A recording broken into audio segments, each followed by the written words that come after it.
Okay, let's start with network. So networks हम लोग इसलिए बनाते हैं क्योंकि जब किसी प्रोजेक्ट पर काम होता है तो उसमें सर्टेन एक्टिविटीज़ होती हैं और उन एक्टिविटीज़ का कुछ कुछ ड्यूरेशन होता है और उनके बीच में एक इंटरलिंक पैटर्न होता है कि कोई एक एक्टिविटी शुरू होगी, फिर दूसरी एक्टिविटी ख़त्म होगी, फिर दूसरी उसके बाद शुरू होगी, ऐसे करके एक्टिविटीज़ आपस में लिंक्ड रहती हैं। तो जब प्रोजेक्ट मैनेजमेंट होता है, जो उसमें प्लानिंग होती है, प्रोजेक्ट मैनेजर्स प्लान करते हैं, तो उसके लिए वो नेटवर्क्स का यूज़ करते हैं ताकि सारी एक्टिविटीज़ को एक साथ मैप किया जा सके और कब कोई एक्टिविटी शुरू हो रही है, ख़त्म हो रही है, उनके बीच में कनेक्शन क्या है, इंटरलिंकिंग क्या है एक्टिविटीज़ की, वो नेटवर्क्स के थ्रू इजीली आइडेंटिफाई किया जा सकता है। तो नेटवर्क जो है वो कुछ इस तरह का दिखाई देता है, जिसमें इस तरह के नोड्स होते हैं जो कि रिप्रेजेंट करते हैं कब कोई एक्टिविटी शुरू हो रही है या कोई एक्टिविटी ख़त्म हो रही है। स्टार्ट ऑफ अ इवेंट और एंड ऑफ अ इवेंट जो कि रिप्रेजेंट करते हैं इस तरह के नोड से। सर्कुलर पार्ट जो है वो नोड कहलाता है। इस पर्टिकुलर नोड से एक एरो जाता है दूसरे नोड तक। इस एरो को बोला जाता है एक्टिविटी। तो ये एरो जो है ये एक्टिविटी बताएगा और ये जो सर्कल्स दिख रहे हैं ये नोड्स कहलाते हैं। ये दिखाएंगे स्टार्ट और एंड ऑफ अ इवेंट। जो एरो हेड है, ये एरो जो दिखाई दे रहा है ये एक्टिविटी को दर्शाता है। लेट्स से कोई एक्टिविटी है ए जो कि इस तरह से ख़त्म, यहाँ शुरू हो रही है यहाँ ख़त्म हो रही है, तो उसको ऐसे प्रेजेंट किया जाएगा activity A from this node to this node. अब जो नोड एरो के टेल साइड से कनेक्टेड है, जो टेल साइड से कनेक्टेड है उसे बोला जाता है टेल नोड। और जो नोड हेड साइड से कनेक्टेड है उसे बोला जाता है हेड नोड। दूसरी बात, ये जो एक्टिविटी है इसका कुछ कुछ ड्यूरेशन होगा। लेट्स से ये एक्टिविटी 15 दिन के लिए चलती है, 20 दिन के लिए चलती है, तो वो ड्यूरेशन इस तरह से लिखा जाएगा। तो ऊपर एक्टिविटी होगी, नीचे ड्यूरेशन होगा उस एक्टिविटी का। ठीक है। और इस तरह से आगे आगे एक्टिविटीज़ और नोट्स जो है वो चलते जाएंगे। इन नोट्स की नंबरिंग भी होती है, उसको हम लोग आगे देखेंगे। अभी के लिए बेसिक हम लोग देख लेते हैं कि लेट्स से नोड 1 से लेकर नोड 2 तक एक एक्टिविटी चल रही है जिसका सो एंड सो ड्यूरेशन है। ऐसे आगे रिप्रेजेंट करेंगे। ठीक है। अब अगर मान लो एक एग्जांपल मैं देता हूँ यहाँ पर कि एक नेटवर्क मैं बना रहा हूँ एकदम सिंपल सा। ये एक्टिविटी ए है, ये एक्टिविटी बी है। तो यहाँ पर इसको हम बोलेंगे ऐसे कि activity B is preceding activity A. Activity B is preceding activity A. यानी कि एक्टिविटी बी कब शुरू होगी? जब एक्टिविटी ए खत्म होगी। राइट। डायरेक्ट लिंक है इनके बीच में कि activity B is preceding activity A. मतलब एक्टिविटी ए जब तक खत्म नहीं होगा तब तक बी एक्टिविटी शुरू नहीं हो सकती। इस फ्लो का ये मतलब है। ये जो नेटवर्क हमने बनाया है इसका ये मतलब है। ठीक है। अब जैसे यहाँ तो कंटिन्यूएशन में है। एक और तरीका ये हो सकता है, जो टाइप्स हैं कि क्या क्या तरह से फ्लो बन सकते हैं। पहला है डाइवर्जिंग। एक्टिविटीज डाइवर्ज हो सकती है।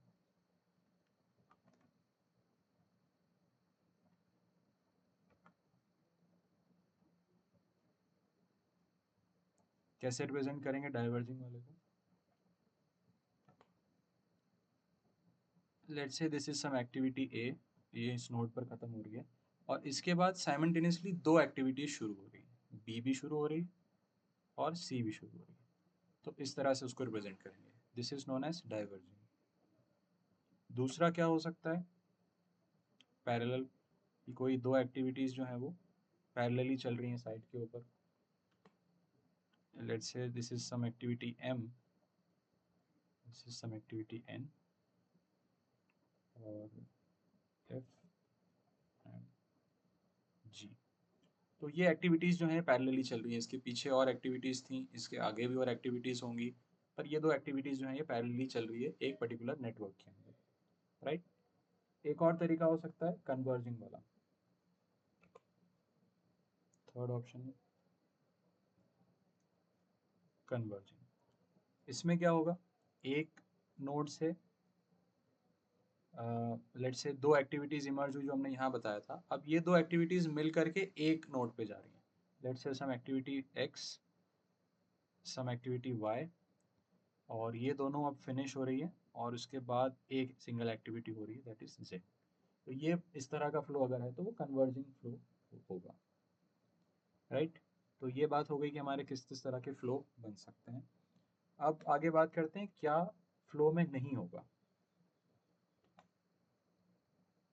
डोंट्स। जो चीज़ें फ्लो में फॉलो नहीं होगी, हमेशा एक ही साइड में मूवमेंट होगा किसी भी फ्लो का। जैसे अगर इस तरह से मूवमेंट चल रहा है तो वो इसी तरह से आगे बढ़ते जाएगा। उसमें ऐसा नहीं होगा कि कोई एक्टिविटी पीछे आ जाए, बैक ट्रैक मूवमेंट नहीं होता है। एक्टिविटीज़ हमेशा फॉरवर्ड ही मूव करेगी। कि लेट से कुछ एक्टिविटी चली, फिर वो एक्टिविटी वापस पीछे आ गई, फिर वापस से होने लग गई, इस तरह का कोई भी एक्शन नहीं होगा। सेकंड, कोई भी लूप फॉर्मेशन नहीं होगा कि कोई एक्टिविटी में डेड लूप बन गया कि एक एक्टिविटी दूसरे पे डिपेंडेंट है, दूसरी पहले पे डिपेंडेंट है, और इस तरह से ये आपस में डिपेंडेंट हो जाएंगी। तो इस तरह का कोई भी लूप फॉर्मेशन भी नहीं होगा। बैक ट्रैक मूवमेंट नहीं होगा, लूप फॉर्मेशन नहीं होगा। थर्ड, कोई भी दो एक्टिविटीज आपस में क्रॉस नहीं करेंगे।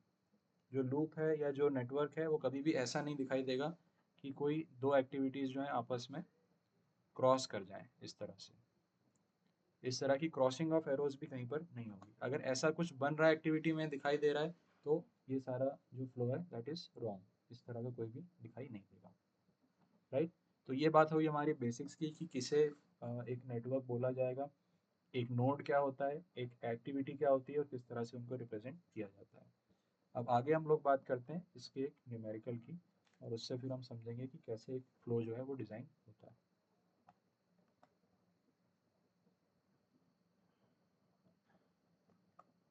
So we have a question here जिसमें हमें एक्टिविटीज़ दी हुई हैं और उनके प्रीडिसेसिंग कौन सी एक्टिविटी ख़त्म होना ज़रूरी है उसका डिटेल यहाँ पर दिया हुआ है। और इसकी हेल्प से हमने एक नेटवर्क यहाँ पर डिज़ाइन किया है कि इस टेबल के हेल्प से एक नेटवर्क कैसे डिज़ाइन होगा। तो एक्टिविटी ए और बी के प्रीसीडिंग कोई एक्टिविटी नहीं है, इसलिए यहाँ पर कोई एक्टिविटी नहीं दिख रही है। सी के प्रीसीडिंग बी है तो वो यहाँ पर डिटेल दी हुई है, डी के पीछे ए है, और इस तरह से ये नेटवर्क हमने फॉर्म किया है।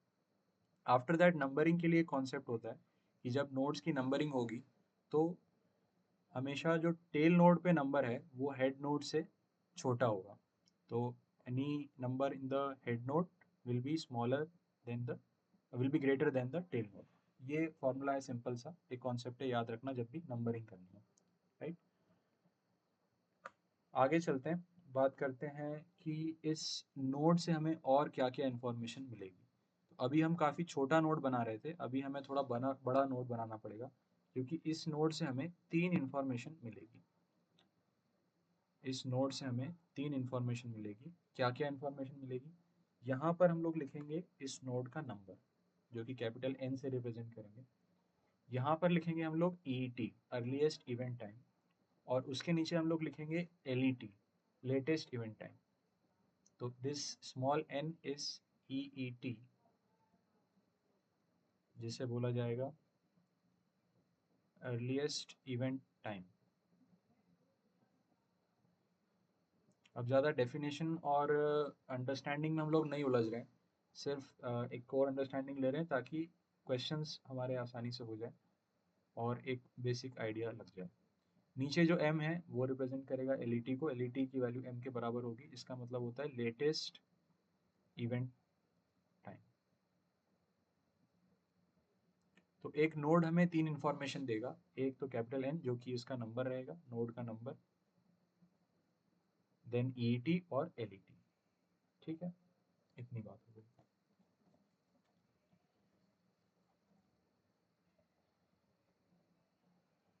आगे हम लोग बात करते हैं, दो फॉर्मूलाज हैं यहाँ पर।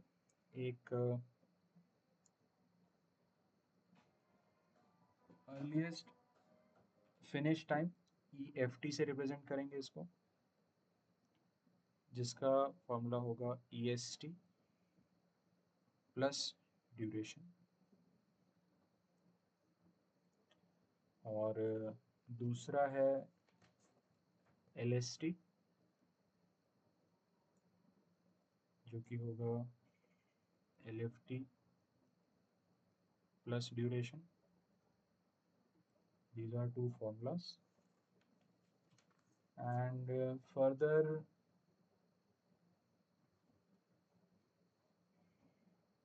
थोड़ी और डिटेल है कि EST जो है, earliest start time is for activity, ये हमेशा एक्टिविटी के लिए हम लोग डिफाइन करेंगे.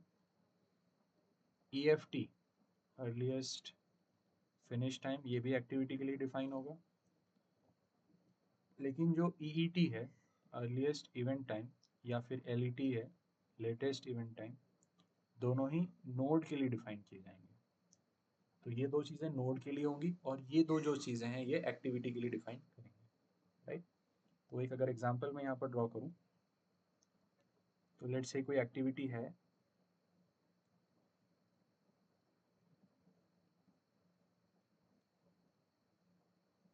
इस तरह से नोड बनेगा. यहाँ पर एक्टिविटी का नेम होगा, एक्टिविटी ABC जो भी है, उसका ड्यूरेशन होगा, और यहाँ पर उसके आगे जो भी चीज़ आ रही है, यहाँ पर EET और LET यहाँ पर मेंशन रहेंगे. तो इस तरह का हमारा जो नेटवर्क है वो दिखाई देगा आगे क्वेश्चंस के अंदर. ठीक है. तो ये बात हो गई फार्मूला की, एंड किसके लिए क्या अप्लाई होगा, एक नोड में रिप्रेजेंटेशन किस तरह से होता है, उसकी बात यहाँ पर होगी, राइट. देन हम लोग दो तरह के पासेस यहाँ पर बनाते हैं एक नेटवर्क के अंदर. So there are two pass. पहला होगा फॉरवर्ड पास,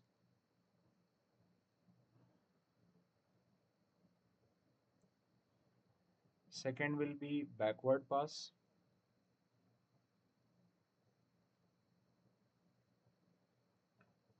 उसके बाद फिर हम लोग निकालते हैं फ्लोट वैल्यूज.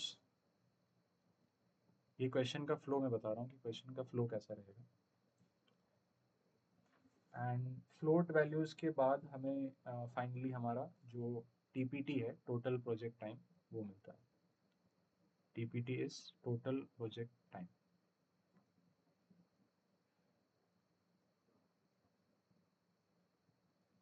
तो फॉरवर्ड पास में एक टेबल बनेगी जिसमें हम लोग कैलकुलेट करेंगे एक्टिविटी का EST, उसका ड्यूरेशन, और EFT की एक एक्टिविटी अर्लीस्ट कब फिनिश हो सकती है, और उसका अर्लीस्ट इवेंट टाइम, राइट. जिससे हमें total number of project duration पता चलेगा कि टोटल प्रोजेक्ट टाइम कितना लग रहा है. सिमिलरली हम लोग बैकवर्ड पास में ये अदर डायरेक्शन से कैलकुलेट करेंगे, वहाँ से भी हमें डिफरेंट वैल्यूज़ मिलेगी LFT के लिए, LST के लिए और LET के लिए, राइट. उसके बाद हम लोग फ्लोट वैल्यूज़ कैलकुलेट करते हैं. फ्लोट वैल्यू में हमारे पास दो वैल्यू होती है. फ्लोट वैल्यू में एक होता है टोटल फ्लोट. टोटल फ्लोट क्या होता है, the delay without affecting TPT. यानी ऐसा ड्यूरेशन रहता है जिसमें अगर उतना डिले हो जाता है, certain amount of total float होता है, तो उसमें जो टोटल प्रोजेक्ट टाइम है, जो पूरे प्रोजेक्ट का ड्यूरेशन है, वो इफेक्ट नहीं होगा. तो टोटल फ्लोट की डेफिनेशन क्या हो जाएगी, delay without affecting TPT, without affecting TPT. और एक होता है इसके अंदर free float, another type is free float. This is delay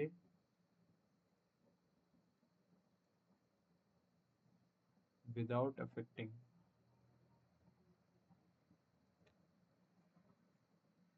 start of any subsequent activity.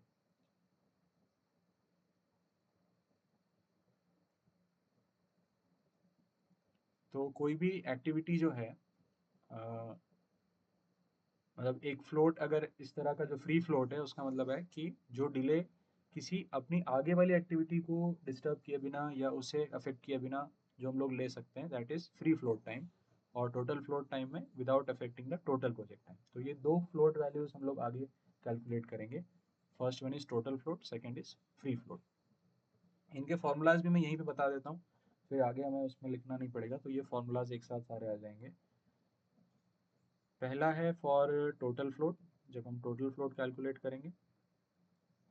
सो इसके लिए you need to do this let head minus et tail। इसका जो डिफरेंस आएगा, दैट डिफरेंस, इसमें से हमें ड्यूरेशन माइनस करना पड़ेगा, माइनस द ड्यूरेशन। सो इससे हमें फाइनल वैल्यू मिल जाएगी टोटल फ्लोट की। टोटल फ्लोट वैल्यू के लिए LET head, latest event time of head node minus earliest event time of tail node, उससे हमें कुछ एक डिफरेंस मिलेगा, जो वैल्यू आएगी उसमें से ड्यूरेशन माइनस करेंगे, so we will get the total float value. Another is free float.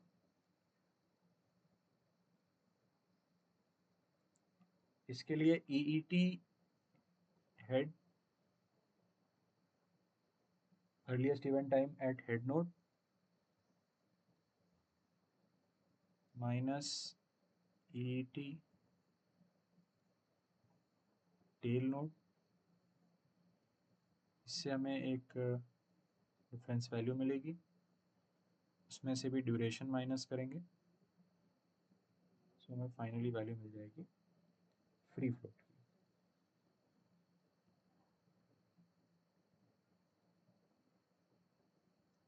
सो ये हमारा कैलकुलेशन का तरीका हो जाएगा for total float and for free float. तो ये दो फॉर्मूलाज हो गए हमारे पास। इसके बाद हमें दो तरह के शेड्यूल्स बनाने होते हैं, एक्चुअली तीन तरह के होते हैं, पर क्वेश्चन में हम लोग दो तरह के बना पाते हैं। एक थर्ड होता है ऑप्टिमाइज वाला। तो शेड्यूल्स के बारे में बात कर लेते हैं कि कौन कौन से शेड्यूल इसके आगे बनते हैं।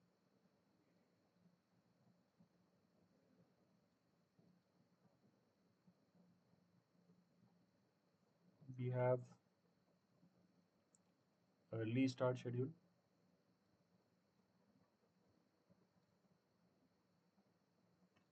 Late start schedule, this is kind of bar chart ही रहता है ये भी, और एंड में ऑप्टिमाइज शेड्यूल। ये तीन तरह के शेड्यूल इसमें बनते हैं। अर्ली स्टार्ट में की एक्टिविटी अगर हम लोग अपने टाइम से स्टार्ट करते हैं, अर्ली स्टार्टिंग होती है, तो किस तरह का दिखाई देगा एक प्रोजेक्ट का पूरा schedule.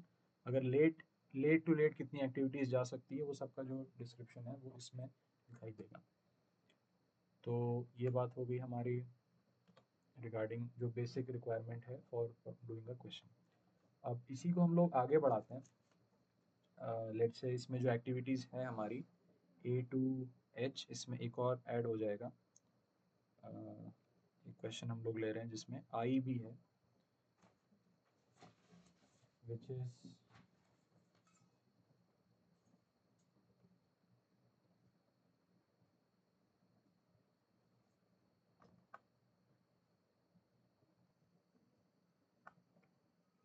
So moving to next question, we have activity duration और उसका प्रीडिसेसिंग कितना एक्टिविटीज़ हैं किसके रिस्पेक्ट में, उसकी डिटेल्स हमें दी हुई है। और इसके रिस्पेक्ट में हमने एक नेटवर्क भी तैयार किया है उस टेबल के हिसाब से। सो एक बार वेरीफाई कर लेते हैं कि ए और बी के प्रीडिसेसिंग एक्टिविटी कोई नहीं है, तो यहाँ पर कुछ नहीं है। देन सी के पीछे ए है तो ए आ गया, डी के साथ बी, देन ई के लिए ए है, जी के लिए C and D both, so C and D both, F के लिए बी, सो बी, एच के लिए इज एफ, एफ,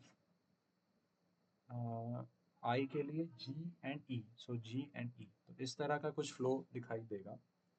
इसमें हम लोग नंबरिंग डाल देते हैं, this is node 1, this is 2, this is 3, 4, 5, 6 and 7। तो यहाँ पर 7 नोड्स हैं एंड एक्टिविटीज़ के ड्यूरेशन भी हम लोग लिख देते हैं। ए के लिए activity duration is 18, B 22, C 12, D 17, E19 F10 G5 H15 and finally I का कितना है 14, तो ये 14। तो ये हमने इसके अंदर फिल कर दिया duration of activities. Next we will be starting with EET calculation and all. तो पहला तो जो नोड होगा उसमें हमेशा ईईटी और एलईटी दोनों की वैल्यू ज़ीरो होगी, क्योंकि एक्टिविटीज़ जो स्टार्ट होती हैं वो ज़ीरो टाइम पे होगी। अर्लीस्ट इवेंट क्या हो सकता है, ज़ीरो इवेंट होगा, उसके बाद ही कुछ ना कुछ शुरू होगा। तो यहाँ से स्टार्ट हो रहा है, इसलिए ये दोनों जो वैल्यूज़ रहेंगी वो ज़ीरो रहेंगी। उसके बाद फिर आगे हमारे पास वैल्यूज़ आती जाएंगी, और एंड में जो वैल्यू होगी that will be our TPT, total project time. यहाँ पर जो वैल्यू आती है यहाँ पर भी सेम होती है, उससे बोला जाता है टीपीटी, टोटल प्रोजेक्ट टाइम। तो फर्स्ट नोड में एलईटी और ईईटी की वैल्यू सेम रहेगी, और जो लास्ट नोड है उसमें भी ईईटी और एलईटी की वैल्यू सेम रहेगी। बाकी उसमें डिफरेंट हो सकती है, सेम हो सकती है, जैसा भी क्वेश्चन के हिसाब से आता है वो हो जाएगा, राइट। इसके बाद हमें एक टेबल प्रिपेयर करनी है जिसमें हम लोग फॉरवर्ड पास और बैकवर्ड पास कैलकुलेट करेंगे, राइट। तो पहले हम लोग कैलकुलेट करते हैं फॉरवर्ड पास। इस तरह की कुछ टेबल बनेगी जिसमें आएगा नोड,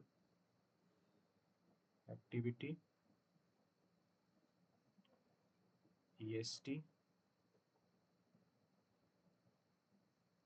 ड्यूरेशन,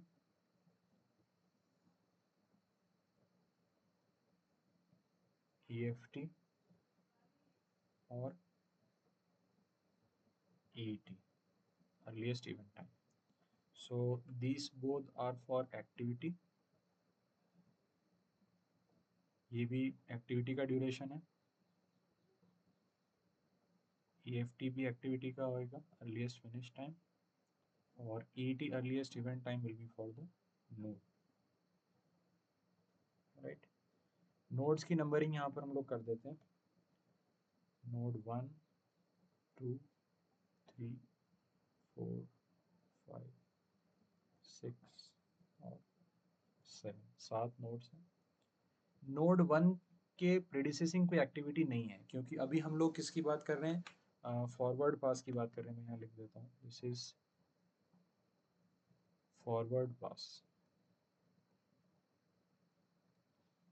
फॉरवर्ड पास में हम लोग क्या करेंगे कि जो एक्टिविटी है इस पर्टिकुलर नोड पे हम लोग जाएंगे। जैसे हम लोग यहाँ देख रहे हैं नोड 1 की बात करेंगे सबसे पहले। तो फॉरवर्ड पास में हमें पीछे देखना होता है और बैकवर्ड पास में हमें आगे देखना होता है, थोड़ा रिवर्स है इसमें। तो अभी हम लोग बना रहे हैं फॉरवर्ड पास, तो हम लोग देखेंगे पीछे, यानी पीछे से आगे की तरफ में चलना है। फॉरवर्ड में पीछे से आगे की तरफ में चलना है, बैकवर्ड पास में आगे से पीछे की तरफ चलना है। इतनी बात अगर ध्यान रख लेंगे तो क्वेश्चन करने में कोई दिक्कत नहीं होगी, वरना बहुत ज़्यादा कन्फ्यूजन होता है इसमें कि फॉरवर्ड में कैसे लेना है, बैकवर्ड में कैसे लेना है। तो एक बार फिर ध्यान से देखना, फॉरवर्ड पास में हमें क्या करना है, एक पर्टिकुलर नोड पे जाकर खड़े हो जाओ, उससे पीछे देखना है, बैकवर्ड पास में आगे देखना है, इतना सिंपल सा काम करना है। तो सबसे पहले तो चलते हैं इस नोड पे जाके हम लोग खड़े हो जाते हैं। इस नोड पे खड़े हो गए, नोड 1 की हम लोग बात कर रहे हैं। फॉरवर्ड पास है, मतलब हमें पीछे देखना है।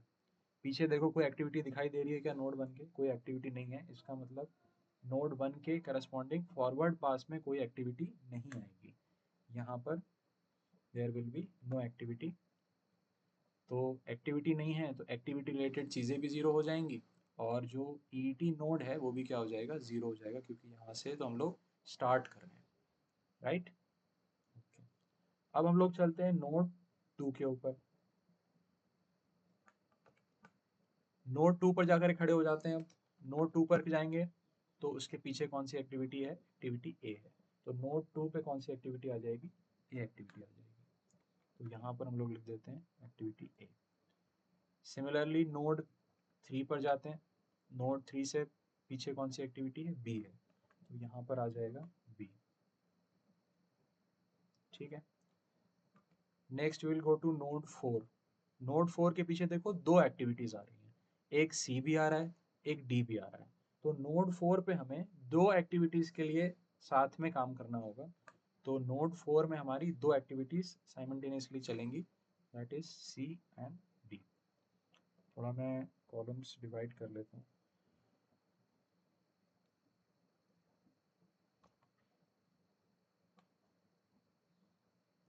इस तरह से हमारी रोज बन जाएगी।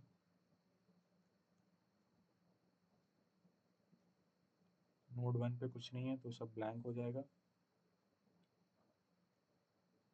नोड 3 के पीछे बी है, so only will be making for B. Node 4 पे दो एक्टिविटीज हैं तो ये दो एक्टिविटीज के लिए बनाना पड़ेगा।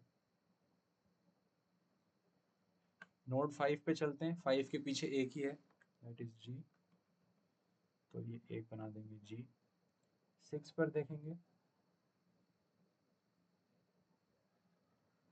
नहीं 5 पर भी दो हैं, सॉरी एक मिस हो गया ना, ई भी आ रहा है, ई भी आ रहा है 5 पर और जी भी आ रहा है, तो E and G both, E and G both. 6 पे एक ही है, एफ, सो 6 पे देयर विल बी 1 एफ। और 7th पे अगेन 2 है, आई भी है और एच भी है उसके पीछे, तो एच एंड आई बोथ हो जाएगा, एच एंड आई। ऑलराइट,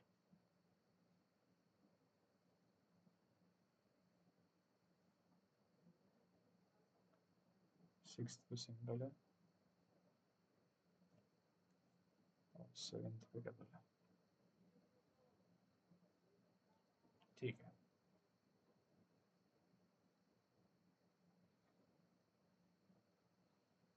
आगे चलते हैं, बात करते हैं ईएसटी की, अर्लीस्ट स्टार्ट टाइम। तो सिंस एक्टिविटी ए और एक्टिविटी ए के पीछे कोई भी एक्टिविटी नहीं है, यानी एक्टिविटी ए हमारी स्टार्टिंग एक्टिविटी है, तो उसका अर्लीस्ट स्टार्ट टाइम मतलब लेटेस्ट टू लेटेस्ट, जल्द से जल्द एक्टिविटी कब शुरू हो सकती है, 0th डे पे शुरू हो सकती है। अर्लीस्ट स्टार्ट टाइम उसका क्या हो जाएगा, 0 हो जाएगा, क्योंकि वो एक्टिविटी फर्स्ट है जो कि शुरू हो रही है, राइट। सिमिलरली बी का भी हो जाएगा, वो भी लिख ही देते हैं यहाँ पर, क्योंकि बी के पीछे भी कुछ नहीं है, दोनों ही स्टार्टिंग एक्टिविटीज़ हैं हमारी। First activity A and first activity B है, दोनों साइमल्टेनियसली शुरू हो रही है, इसलिए दोनों का ही स्टार्ट टाइम क्या हो जाएगा, 0 हो जाएगा, राइट। अब एक्टिविटी ए का ड्यूरेशन हमें क्वेश्चन में गिवन है, ड्यूरेशन इज ऑलवेज गिवन, यहाँ पर देख लो, इधर भी देख लो, ड्यूरेशन दिया रहेगा सभी एक्टिविटीज़ का। तो एक्टिविटी ए का कितना हो जाएगा, 18, राइट 18, और बी का कितना दिया है, 22, सो ये आ गया 22। अब क्या कैलकुलेट करना है, E F T, earliest finish time. So अगर थोड़ा रिकॉल करो तो मैंने थोड़ा पहले इसका फॉर्मूला बताया था कि E F T, earliest finish time का फॉर्मूला क्या होता है, E S T plus duration. So हम लोग ये फॉर्मूला यूज करेंगे, E F T is equals to E S T plus duration. तो यहाँ पर ई एस टी क्या है, 0 प्लस ड्यूरेशन 18, तो ई एफ टी क्या हो जाएगा, 18 हो जाएगा, तो यहाँ पे आ जाएगा 18, ठीक है। देन सिमिलरली फॉर बी, यहाँ पर भी 22 प्लस 0, ये भी हो जाएगा कितना, 22, राइट। अब जो अर्लीस्ट फिनिश टाइम होगा, ये एक्टिविटी लेटेस्ट लेटेस्ट कब फिनिश हो सकती है, स्टार्ट तो 0 डे पे हो रही है, थर्ड खत्म कब हो रही है, उसका एक्टिविटी का ड्यूरेशन 18 है, तो फिनिश भी हो रही है वो 18 पे, क्योंकि सबसे जल्दी एक्टिविटी कब खत्म हो सकती है, अगर कोई भी डिले उस एक्टिविटी के अंदर नहीं हो रहा है, तो इसका मतलब वो एक्टिविटी 18th डे पे फिनिश हो जाएगी, उसका अर्लीस्ट फिनिश टाइम क्या हो जाएगा, 18 हो जाएगा। तो अगर वो 18 पे खत्म हो रही है, इसका मतलब अर्लीस्ट इवेंट टाइम, कोई भी इवेंट जो है वो कब खत्म हो जाएगा, 18 पे खत्म हो जाएगा। कोई भी एक्टिविटी का शुरू होना, कोई भी एक्टिविटी का स्टार्ट होना, या उस एक्टिविटी का एंड होना, एक्टिविटी का खत्म होना, एक इवेंट कहलाता है। और इवेंट हम लोग किससे रिप्रेजेंट करते हैं, नोड से रिप्रेजेंट करते हैं, इसलिए ईईटी हमेशा नोड का दिया जाएगा। तो कोई भी एक्टिविटी खत्म हुई या शुरू हुई, वो एक इवेंट होता है। तो अर्लीस्ट इवेंट हमारा किस केस में हो रहा है, एक्टिविटी ए खत्म हो रही है 18 दिन में, तो हमारा लेटेस्ट इवेंट जो आ रहा है वो कितना आ रहा है, 18 आ रहा है यहाँ पर, तो we will write 18 earliest event time इस केस में। नोड 3 पे अगर हम लोग देखें तो एक्टिविटी बी है, इसका हमने ई S T E F T दोनों निकाल दिया है, और इसका भी अर्लीस्ट इवेंट टाइम क्या होगा, 22 होगा, क्योंकि एक्टिविटी लेटेस्ट टू लेटेस्ट कब खत्म हो सकती है, 22 पे खत्म हो सकती है। अब आगे चलते हैं, बात करते हैं नोड 4 की। नोड 4 पर देखो अगर ध्यान से, तो एक्टिविटी सी और डी, दो एक्टिविटीज हैं। तो इसके लिए यहाँ पे थोड़ा चेंज होगा, वो हम लोग देखते हैं कैसे। ईएसटी जो है वो कितना हो जाएगा, अर्लीस्ट कितना एक्टिविटी शुरू हो सकती है। तो ये देखो कि सी एक्टिविटी डिपेंड किस पर कर रहा है। अगर हम लोग फ्लो में देखें तो activity C is depending upon activity A. इसका मतलब एक्टिविटी ए जब तक खत्म नहीं होगा तब तक एक्टिविटी सी शुरू नहीं हो सकता। हमने जब फर्स्ट फ्लो बनाया था, जब ये डिस्कस किया था कि कोई एक्टिविटी अगर किसी पे डिपेंडेंसी है तो जब तक फर्स्ट एक्टिविटी फिनिश नहीं होगा तब तक सेकेंड एक्टिविटी स्टार्ट नहीं होगा। तो यहाँ पर अगर देखो तो एक्टिविटी सी जो है वो ए पर डिपेंड कर रहा है, तो जब तक ए खत्म नहीं होगा तब तक सी शुरू नहीं हो सकता। और ए कब खत्म हो रहा है, 18 पे खत्म हो रहा है। Earliest finish time activity A का कितना है, 18 है। तो earliest to earliest activity A अगर 18 पे खत्म हो रहा है, इसका मतलब सी 18 के पहले शुरू नहीं हो सकता। तो अगर सी 18 पे शुरू नहीं हो सकता तो उसका अर्लीस्ट स्टार्ट टाइम क्या हो जाएगा, 18, क्योंकि वो 18 के बाद ही शुरू होगा। तो अर्लीस्ट स्टार्ट ये कब हो सकता है, जब ये फिनिश होगा। तो ये फिनिश 18 पे हो रहा है, तो ये स्टार्ट अर्लीस्ट अर्लीस्ट कब हो सकता है, 18 पे हो सकता है। तो यहाँ पर आ जाएगा 18 कि C will be starting on 18, right. अब सी का ड्यूरेशन कितना है, 12 है, ये तो क्वेश्चन में गिवन है। तो इसका EFT कितना हो जाएगा, 18 + 12, ठीक है। फॉर्मूला से हमने निकाल लिया, क्योंकि EFT कितना होता है, EST + ड्यूरेशन, तो ये आ जाएगा 30, राइट। एक्टिविटी सी अर्लीस्ट शुरू हो सकता है 18 पे, जब एक्टिविटी ए खत्म होगी तब, और उसके बाद उसका ड्यूरेशन ऐड हो जाएगा, तो इसका अर्लीस्ट फिनिश टाइम एक्टिविटी सी का हो जाएगा 30, राइट। नेक्स्ट, फोर्थ नोड पे दूसरी एक्टिविटी डी भी है, दोनों सेम उस पर लाई कर रही है। पर अगर आप फ्लो में देखो तो जो डी एक्टिविटी है that is depending upon B. जो एक्टिविटी डी है वो बी पर डिपेंड कर रहा है। तो अब एक्टिविटी डी का जो अर्लीस्ट स्टार्ट टाइम हो जाएगा वो हो जाएगा बी का अर्लीस्ट फिनिश टाइम। तो बी कब खत्म हो रहा है, 22 पे। तो डी कब शुरू होगा, 22 पे। तो यहाँ पर आ जाएगा 22 अर्लीस्ट स्टार्ट टाइम। सिमिलरली उसका ड्यूरेशन हम देखते हैं, तो एक्टिविटी डी का ड्यूरेशन वाज गिवन एज 17, तो यहाँ पर आ जाएगा 17, और दोनों को ऐड कर देंगे, सो विल गेट 39, ठीक है। अब यहाँ पर अगर हम देखें तो हमारे पास दो वैल्यूज आ गई। यहाँ तो हमने डायरेक्टली लिख दिया था क्योंकि फिनिश जब हुआ था वही उसका लेटेस्ट इवेंट टाइम हो जाता। लेकिन अब यहाँ पर हमारे पास दो फिनिश टाइम आ गए नोड 4 के ऊपर। नोड एक ही है, देखना ध्यान से, नोड एक ही है लेकिन एक्टिविटी दो है। तो अर्लीस्ट इवेंट टाइम इस केस में क्या होगा, कोई एक्टिविटी अर्लीस्ट कब खत्म हो रही है, तो 30 पे खत्म हो रही है, और ये 39 पे खत्म हो रही है। तो अर्ली क्या हो गया इनमें से, 30, वो पहले खत्म हो जाएगी। तो अर्लीस्ट इवेंट टाइम क्या हो जाएगा इस केस में, 30 हो जाएगा। तो फॉरवर्ड पास में एक चीज़ ध्यान रखना, वैसे अंडरस्टैंडिंग लो तो इस तरह से बेटर है कि अर्लीस्ट एक्टिविटी कब खत्म हो रही है, 30 पे खत्म हो रही है, तो वो वैल्यू आ जाएगी। पर अगर एक जनरल याद रखना हो कि मिस्टेक ना हो, तो फॉरवर्ड पास में हमेशा दोनों में से छोटी वैल्यू हमेशा यहाँ लिखेंगे फॉरवर्ड पास के अंदर। बैकवर्ड पास के अंदर बड़ी वैल्यू लिखते हैं, फॉरवर्ड पास के अंदर छोटी वैल्यू लिखते हैं, इस तरह से भी याद रख सकते हो। तो यहाँ पर आ जाएगा 30। अब ऐसे करते करते हमको सारी एक्टिविटीज़ के लिए बनाना है, EFGHI जो भी जितनी एक्टिविटीज़ हैं, नोड्स देखना है, उनका प्रीडिसेसिंग क्या है, उसका लेटेस्ट EST क्या आएगा, देन EST + ड्यूरेशन करके EFT निकलेगा। और फिर अगर दो एक्टिविटीज सिंगल नोड पे लाई कर रही हैं तो उन दोनों में से जो छोटी वैल्यू होगी that will B EET, earliest event time. तो हम लोग आगे इस तरह से कैलकुलेट करते हैं।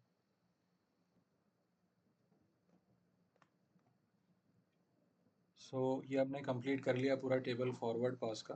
There is a small correction, इसमें जो EFT है उसकी जो वैल्यू है, सिंस एक नोड पे दो एक्टिविटीज़ हैं तो दो वैल्यूज़ आ रही हैं, तो इसमें से हम लोग लार्जर वैल्यू लेंगे क्योंकि दोनों एक्टिविटीज़ का ख़त्म होना ज़रूरी है। यहाँ पर अगर हम लोग देखें तो 30 आ रहा है, तो डी के लिए स्टिल 9 इज लेफ्ट, तो वो 9 कंप्लीट करने के बाद ही कोई एक्टिविटी फिनिश मानी जाएगी उस पर्टिकुलर नोड के लिए। तो फॉरवर्ड पास में जो थोड़ा करेक्शन ये है कि बड़ी वैल्यूज़ लेंगे और बैकवर्ड पास में छोटी वैल्यूज़ लेंगे। तो यहाँ पर दोनों में से बड़ी वैल्यू इज़ 39, तो 39 आ गया क्योंकि एक्टिविटी का ख़त्म होना इज़ इम्पॉर्टेंट। सिमिलरली यहाँ पे 44 और so on. So this is how we will complete our forward pass.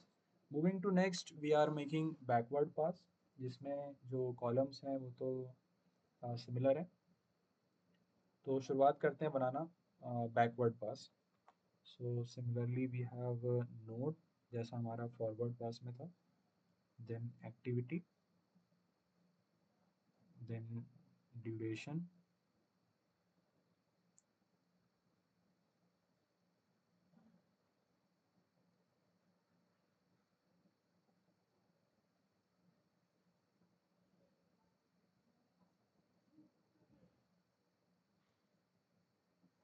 LFT latest finish time.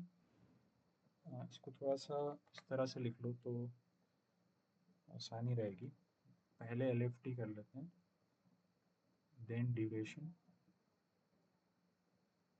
Then LST latest start time, और एंड में आ जाएगा LET.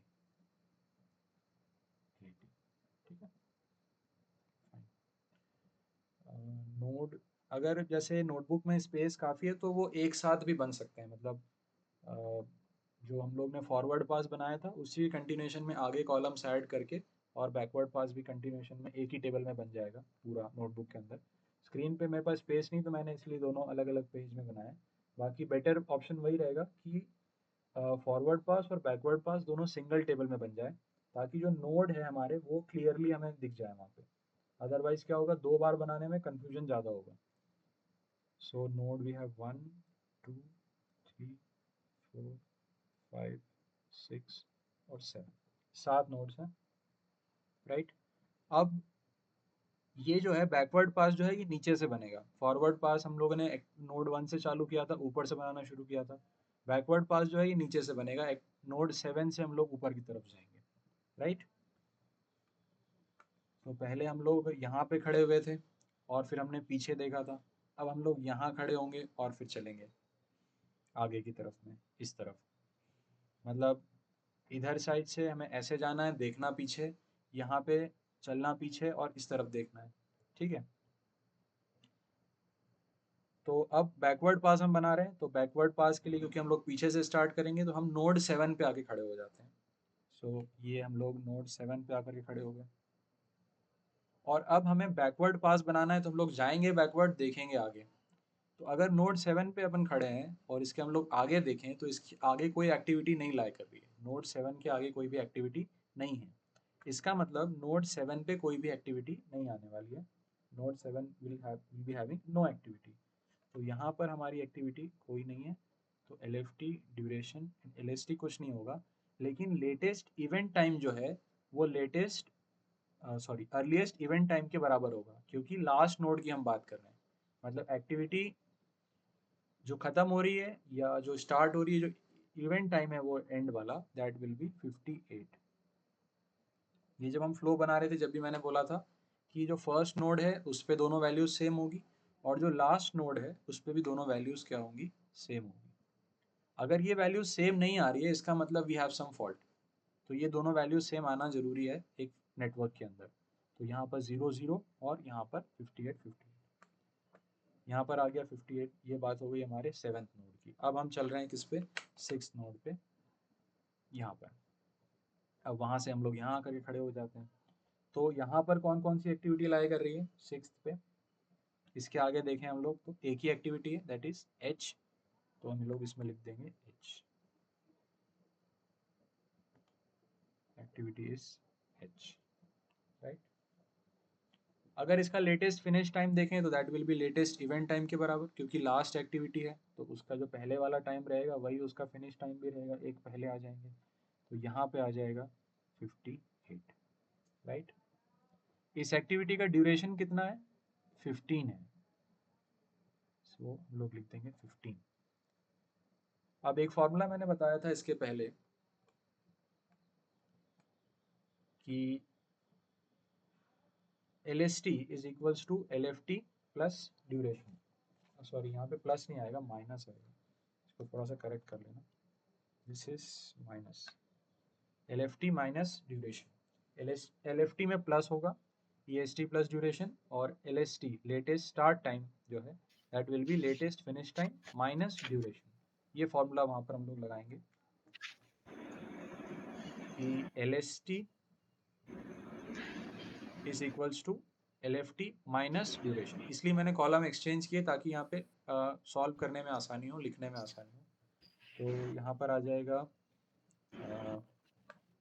58 minus 15, that will be equal to LST, right, जो कि आ जाता है कितना 44, sorry 44 नहीं 43, 43।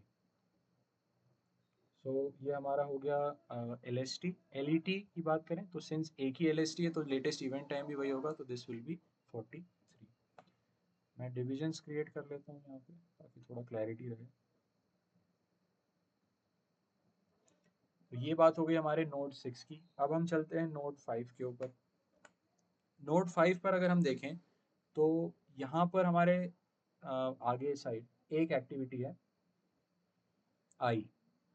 आगे देख रहे हैं जैसे 6 पे हमने देखा था H, यहाँ पर आगे देखेंगे तो एक एक्टिविटी है आई, उसका ड्यूरेशन है 14।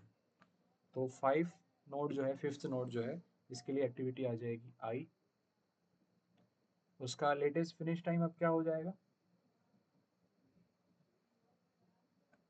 सेम होगा क्योंकि आई के लिए भी इधर 58 ही आ रहा है और एच भी खत्म कितने पे हो रहा है, 58 पे ही हो रहा है। तो इसके लिए भी जो लेटेस्ट फिनिश टाइम है दैट विल बी 58। तो यहाँ पर आ जाएगा 58। ड्यूरेशन इसका है 14। LST की वैल्यू होती है LFT minus duration, so this will be 44। और LET क्या हो जाएगा, सेम 44। LST एंड LET, अगर एक नोड पे एक ही एक्टिविटी है तो LST और LET की वैल्यू सेम रहेगी। अगर उस नोड पे दो एक्टिविटी है तो फिर हम लोग दोनों में से स्मॉलर वैल्यू लेंगे बैकवर्ड पास के लिए और ग्रेटर वैल्यू लेंगे फॉरवर्ड पास के लिए। इतना हमें ध्यान रखना है। आगे चलते हैं, बात करते हैं नोड 4 की। नोड 4 पे आ जाओ। नोड 4 पे देखोगे तो आगे कितनी एक्टिविटीज है, सिर्फ एक ही एक्टिविटी है जी, और इसका ड्यूरेशन है 5। तो यहाँ पर हम लोग लिख देते हैं एक्टिविटी जी। LST की बात करेंगे तो, सॉरी LFT की बात करें अगर, तो दैट विल बी LET, जो कि पिछले एक्टिविटी का रहेगा लेटेस्ट इवेंट टाइम, वो इसका बन जाएगा latest finish time. Latest event time will be latest finish time for the next activity. तो यहाँ पर आ गया आपका 44। ड्यूरेशन इसका था 5 डेज का, 44 माइनस 5 दैट विल बी 39। और सिंस एक ही एक्टिविटी है यहाँ पर तो ये भी हो जाएगा 39। Moving forward, sorry moving backward, backward pass है तो मूव बैकवर्ड करेंगे। अब थर्ड की बात करते हैं, नोड 3। ये नोड 3 है। इसके आगे अगर देखोगे तो दो एक्टिविटीज़ हैं, एक तो डी है और दूसरा एफ है। तो अब इस नोड 3 के लिए हमें दोनों एक्टिविटीज़ वहाँ पे लिखनी पड़ेंगी, डी एंड एफ। तो नोड 3 के आगे हमारे पास दो एक्टिविटीज़ आएंगी, डी एंड एफ। ठीक है।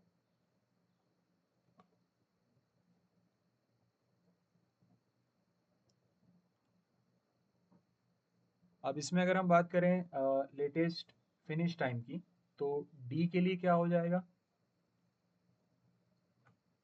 यहाँ से देखते हैं। डी के लिए लेटेस्ट जो हो जाएगा दैट विल बी 39, है ना, क्योंकि उसका जो लेटेस्ट इवेंट टाइम हो रहा है वो कनेक्टेड किससे, 4th नोड से, तो उसका देखेंगे हम लोग। तो वो कितना हो जाएगा 39 यहाँ पर, क्योंकि वो 4th नोड से कनेक्टेड है, तो दिस विल बी 39। यहाँ पर आ जाएगा 39। लेटेस्ट इवेंट टाइम देखना है हमें। ड्यूरेशन कितना है डी एक्टिविटी का, 17। 39 minus 17 is 22, this is LST। अब एक्टिविटी एफ के लिए अगर हम देखें LFT, तो इसका प्रीसीडिंग देखना, आगे वाला देखो क्या है। तो एफ जो है that is connected to node 6, node 6 से कनेक्टेड है। तो नोड 6 का हमें देखना पड़ेगा। तो नोड 6 पे क्या आ रहा था 43, तो इसका जो LFT है दैट विल बी 43। तो यहाँ पर आ जाएगा 43। ड्यूरेशन एफ का कितना है, 10 डेज का ड्यूरेशन है, सब्ट्रैक्ट कर देंगे, LST आ जाएगा 33। अब इन दोनों में से हमें लेटेस्ट इवेंट टाइम देखना है, तो मैंने बताया था फॉरवर्ड में ग्रेटर वैल्यू और बैकवर्ड में स्मॉलर वैल्यू। तो यहाँ दोनों में स्मॉलर वैल्यू इज 22, तो यहाँ पर लेटेस्ट इवेंट टाइम बन जाएगा 20, राइट। अब आगे चलते हैं, इस तरह से हमारा कंटिन्यू होते जाएगा। Next we are calculating floats. तो इसमें कॉलम्स कुछ इस तरह से बनेंगे। First is number, then we have activity, then we have duration, तो ये तो उसी क्वेश्चन का अगला पार्ट है ना?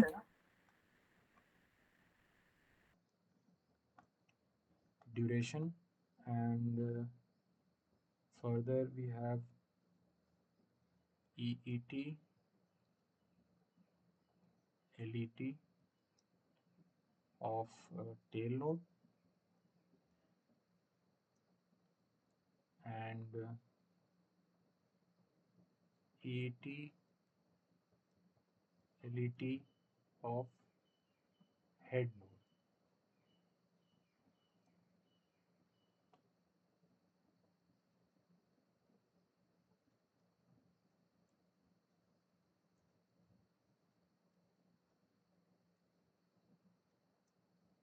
तो अब फ्लोट में हमें ये देखना होगा, इसमें हम लोग इस फ्लो चार्ट में एक एक नोड के थ्रू मूव करेंगे। तो यहाँ पर देखो, 1 से हम लोग, एक तो एरो मूव कर रहा है 2 की तरफ और दूसरा मूव कर रहा है 3 की तरफ।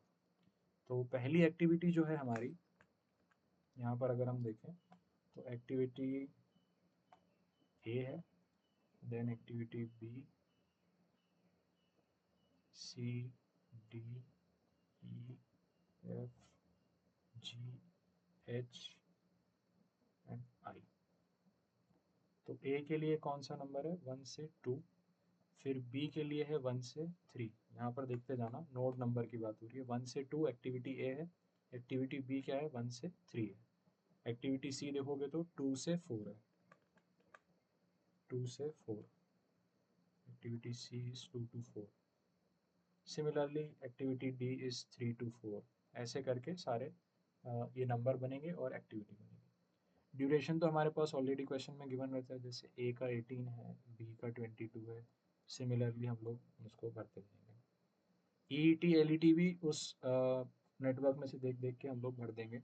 ए के लिए ई टी कितना था, 0। टेल नोड हेड नोड का ध्यान रखना, टेल नोड मतलब जहाँ से एरो शुरू हो रहा है और हेड नोड मतलब जहाँ एरो खत्म हो रहा है। हमने स्टार्टिंग में जब बात करी थी, थियरी बताया था, जब मैंने बताया था कि this is known as tail node और ये हेड नोड बोला जाता है। तो टेल नोड का E T L E T 0 0, वो यहाँ फिल कर देते हैं। टेल नोड का E T L E T 0 0, ये हमने फिल कर दिया। हेड नोड का E T L E T वो फिल कर देंगे। तो यहाँ से देख लो, हेड नोड का एल ई टी इज 25 और ई टी इज 18, है ना। ये ध्यान रखना कौन सा क्या वैल्यू है। जो ऊपर वाला रहता है that is L E T, sorry ऊपर वाला इज ई टी और नीचे वाला जो है वो एल ई टी है। तो 18 एंड 25, 18 एंड 25 यहाँ पे आ जाएगा हेड नोड में, 18 एंड 25। और इसके आगे हमारे जो कॉलम बनेंगे that will B for floats. इसमें फ्लोट वैल्यू कैलकुलेट होगी। पहली फ्लोट वैल्यू निकालेंगे टोटल फ्लोट वैल्यू, और दूसरा निकालेंगे हम लोग फ्री फ्लोट वैल्यू। ये मैंने पहले बताया था जब हम लोग डिस्कस कर रहे थे स्टार्टिंग में, दो float values, total and free float. तो टोटल फ्लोट कैलकुलेट करने के लिए ये फार्मूला लगाएंगे और फ्री फ्लोट कैलकुलेट करने के लिए ये फार्मूला लगाएंगे, ठीक है।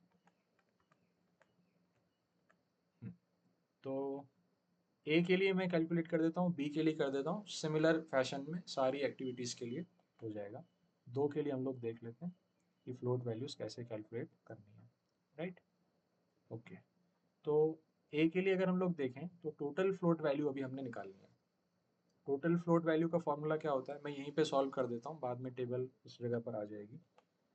टोटल फ्लोट वैल्यू के लिए क्या करेंगे, सबसे पहले हम लोग देखेंगे L E T head, L E T head minus E E T tail, E E T tail. इसका हमें डिफरेंस देखना है। तो एलईटी हेड कितना है, एलईटी हेड देखो कितना है, 25 है एलईटी हेड नोड का, 25।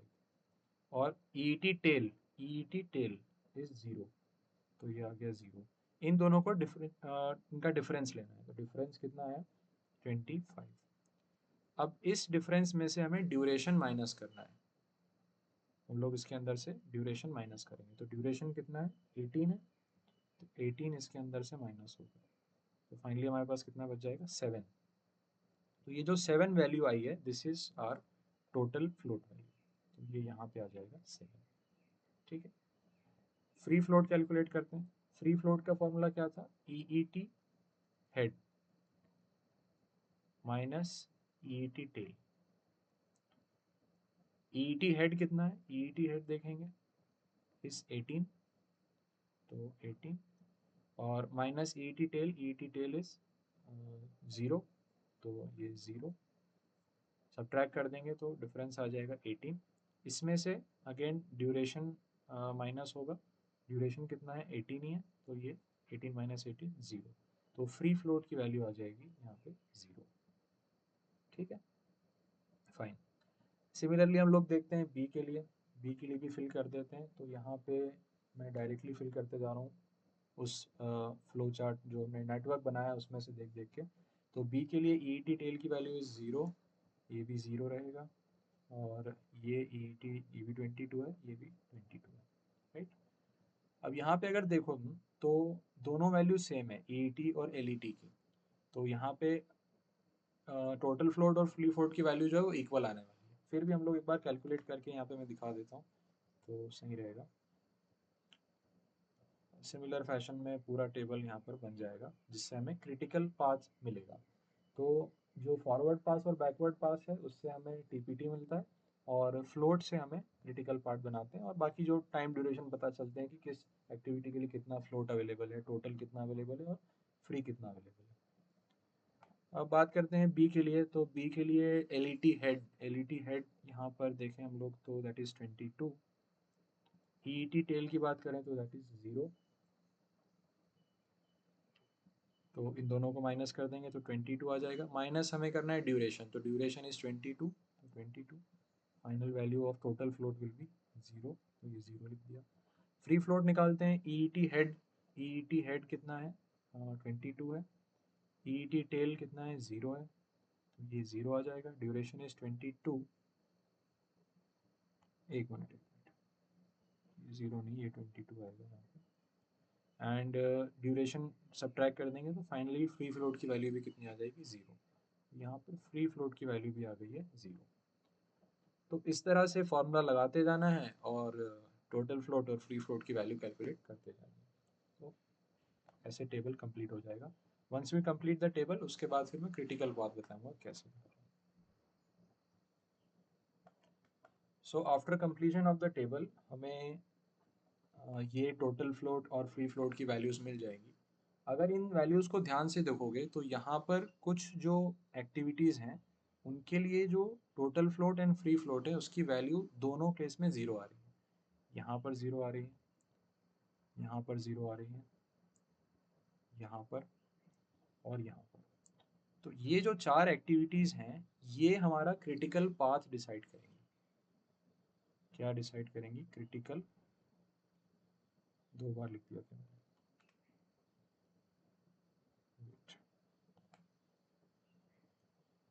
Critical path. तो ये जो एक्टिविटीज़ हैं क्रिटिकल पाथ डिसाइड करेंगी कि इस एक्टिविटीज़ का जो होना दैट इज़ कंपलसरी। अगर ये एक्टिविटीज़ अपने टाइम के हिसाब से नहीं हो रही हैं इसका मतलब प्रोजेक्ट में डिले कॉज होगा।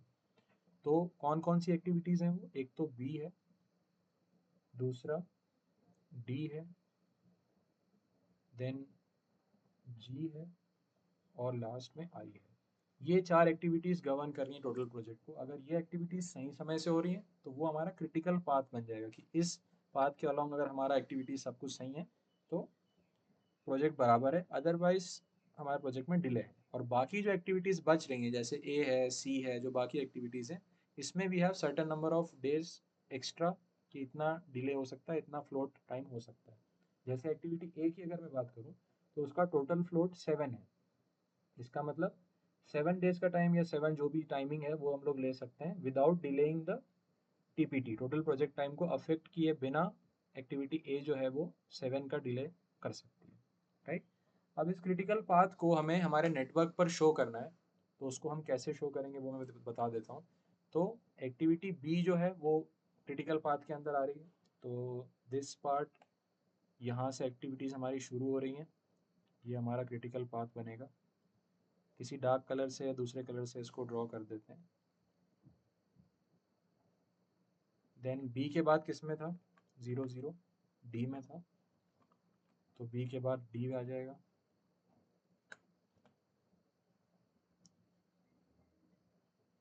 डी, उसके बाद जी में चला जाएगा, यहाँ पे देख लेना एक बारी, जी और उसके बाद आई, जी देन आई। तो ये हमारा इस प्रोजेक्ट का क्रिटिकल पाथ बन जाएगा। देखो एंड तक चला गया, अगर ये क्रिटिकल पाथ कहीं और ख़त्म, पता चला एफ पे ख़त्म हो गया, इसका मतलब कुछ मिस्टेक है। तो क्रिटिकल पाथ हमेशा शुरुआत से अंत तक बनेगा। जैसे ये स्टार्टिंग नोड था हमारा, यहाँ से नोड 1 से बी देन डी जी और आई, तो ये क्रिटिकल पाथ बन गया। बाकी एक्टिविटीज़ में हमारे पास फ्लोट वैल्यूज़ हैं, थोड़ा बहुत डिले कॉज कर सकते हैं, लेकिन ये एक्टिविटीज़ में कोई भी डिले नहीं होना चाहिए, राइट। सो यहाँ पर हमारा जो क्वेश्चन है ख़त्म होता है, जिसमें हम लोगों ने टीपीटी निकाला और फ्लोट वैल्यूज़ निकाली, और उससे एंड में हमारा पास आया ये क्रिटिकल पाथ। ऑल्दो इसके आगे एक शेड्यूल भी रहता है जो मैंने पहले बताया था, अर्ली स्टार्ट शेड्यूल और late start schedule and optimise schedule, ये भी हम लोग क्रिएट करते हैं। This is just like the bar chart जो कि हमने पहले इसमें डिस्कस किया था कि बार चार्ट कैसे बनता है, सिमिलर फैशन में ये शेड्यूल्स भी बनते हैं, जिसमें डेज मार्क्ड होते हैं और कितना कितना ड्यूरेशन उनने लिया है वो बार के फॉर्मेट में बना होता है, right. So with this we end this question.